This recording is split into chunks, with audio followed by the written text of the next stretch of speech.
Dr. Wolski, somewhere, I think it was on television anyway, I've heard that word RSD. Apparently people have all kinds of pains or whatever. Can you explain that? It seems to be a new nomenclature coming up there. Tell us in layman's word what that means and how it can be treated. Yes, this has been getting a lot of publicity because Paula Abdul was diagnosed as having RSD. What this is a very unusual type of illness. They really don't know what causes it. They think it's due to a malfunction of the nerves, a dysfunction of the nerves. The nerves just aren't working right. What these folks have, they have chronic pain, usually in the hands or legs, and a lot of times they go from doctor to doctor trying to get a diagnosis, and a lot of doctors think these folks are crazy or and that their pain isn't real, but it is real. We've had patients. I had a patient with trivial injuries. Often these will come from trivial injuries. I had a patient where she hit her wrist against a doorknob, and afterwards her hand started hurting. It started swelling. It started turning purple and blotchy. The skin got shiny, and then it got flaky. And her arm swelled up to her shoulder, and it hurt her so bad she said that please cut it off. And she had to wear a sleeve on it to keep the swelling down, all the way up to her shoulder. And what we did was we treated her with some stellate ganglion blocks, which help. These are injections into the neck to a clump of nerves called the stellate ganglion block. It blocks these nerves that aren't working right, and it relieved her pain in her arm. Her swelling improved, and we were able to do physical therapy. Before this injection, if you just barely touched her skin, she would almost jump back because it's incredibly painful. If light pressure was out of the question, she couldn't shake anybody's hands, and her hand would sweat all the time, and she had to just have a cloth to dry the sweat in her hand. But we were able to document that this is what she had. We did a bone scan. We have a thermogram in our office, which very few doctors have, and we were able to show a temperature difference, which is one of the criteria for RSD, or reflex sympathetic dystrophy.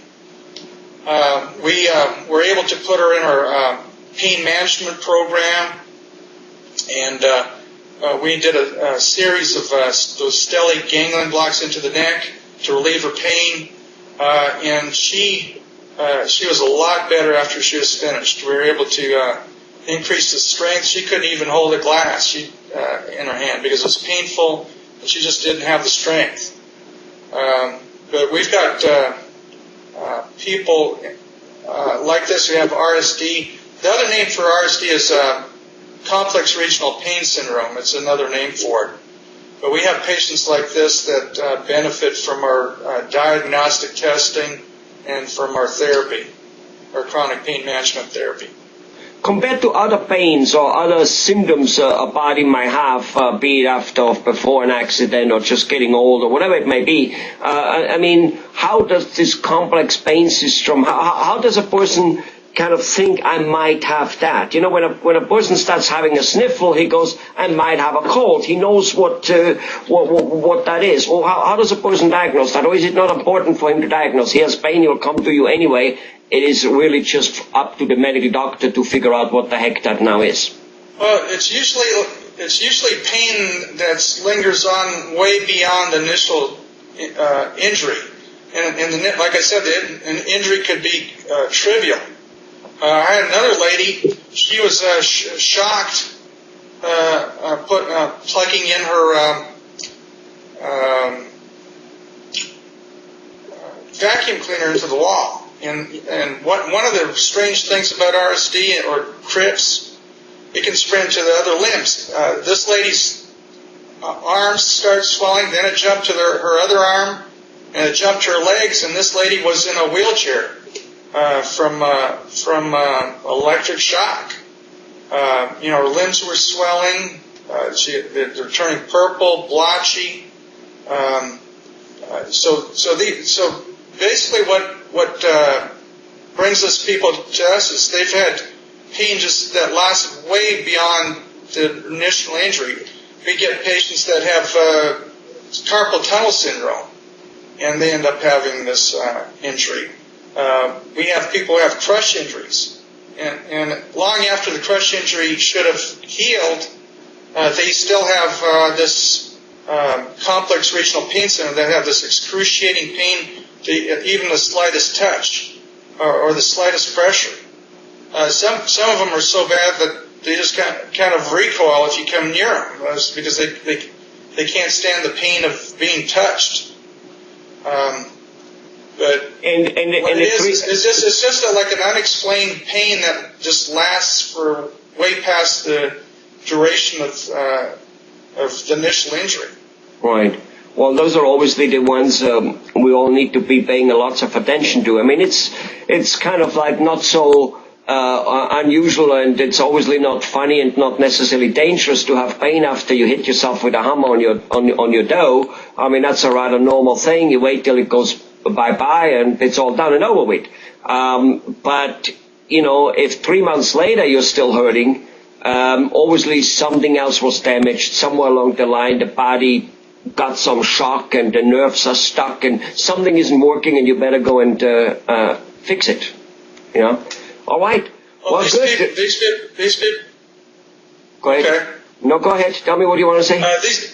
These people can hurt for years after an injury, and it could be lifetime. And it's a very debilitating disease. Yeah. And a lot of these patients get misdiagnosed.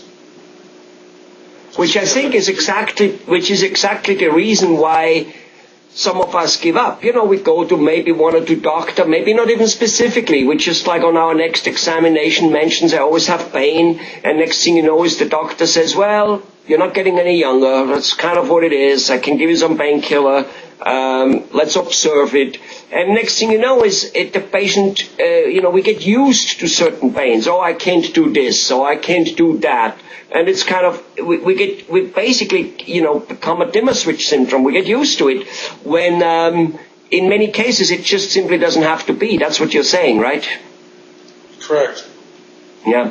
Well, I hope that informs some of the people out there that if they have some particular illness which lasts above and beyond than what it should have based on the original injury, or even if they don't connect it to an injury or to something, because as you said, the injury was tribal, you probably don't remember and say it came from that.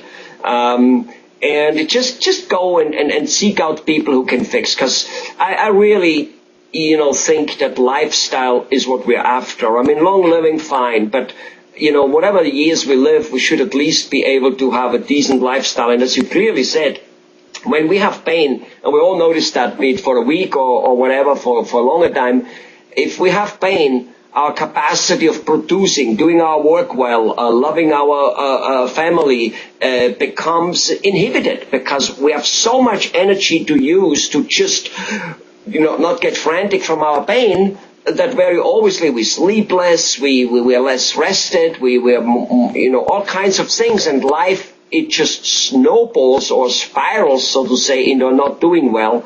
Simply, when our bodies don't do well, we don't do well, and we become, who cares about more career or about more this or more that? I'm having pain, and we should fix it.